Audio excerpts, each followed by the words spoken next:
గత కొన్ని రోజులుగా విరుచుకుపడుతున్న రాకాసి అలలతో కొత్తపల్లి మండలంలోని సముద్ర తీర గ్రామం ఉప్పాడ చిగురుటాకులా వణుకుతోంది.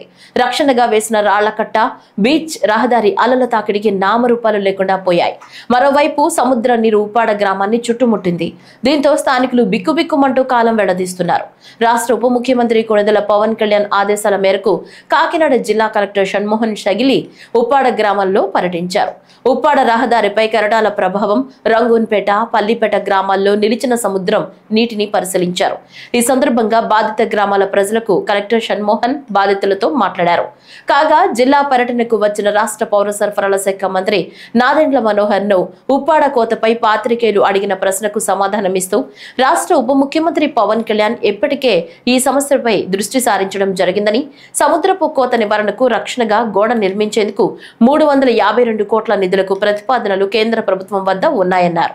ఉప ముఖ్యమంత్రి గారు పవన్ కళ్యాణ్ గారి చొరవతోటి 352 కోట్ల రూపాయలు ఆ ఉప్పాడ తీర ప్రాంతాన్ని పర్యవేక్షించడానికి, అక్కడ ఒక రీటైనింగ్ వాల్ ఏర్పాటు చేయడానికి అన్ని విధాలుగా చర్యలు తీసుకున్నారు. ఈరోజు ఉదయం కలెక్టర్ గారితో నేను సమీక్షించాను. ఆయన కూడా నా దృష్టికి తీసుకొచ్చారు. కొన్ని విజువల్స్ అవన్నీ చూపించారు. కలెక్టర్ గారు స్వయానా నిన్న సాయంత్రం అక్కడికి వెళ్ళారు, ఇవాళ కూడా అక్కడికి వెళ్ళారు. అక్కడ ఆ గ్రామాల్లో ఉన్న గ్రామస్తులందరినీ కూడా ఆదుకోవడానికి ప్రభుత్వం నుంచి అన్ని విధాలుగా చర్యలు తీసుకుంటాం.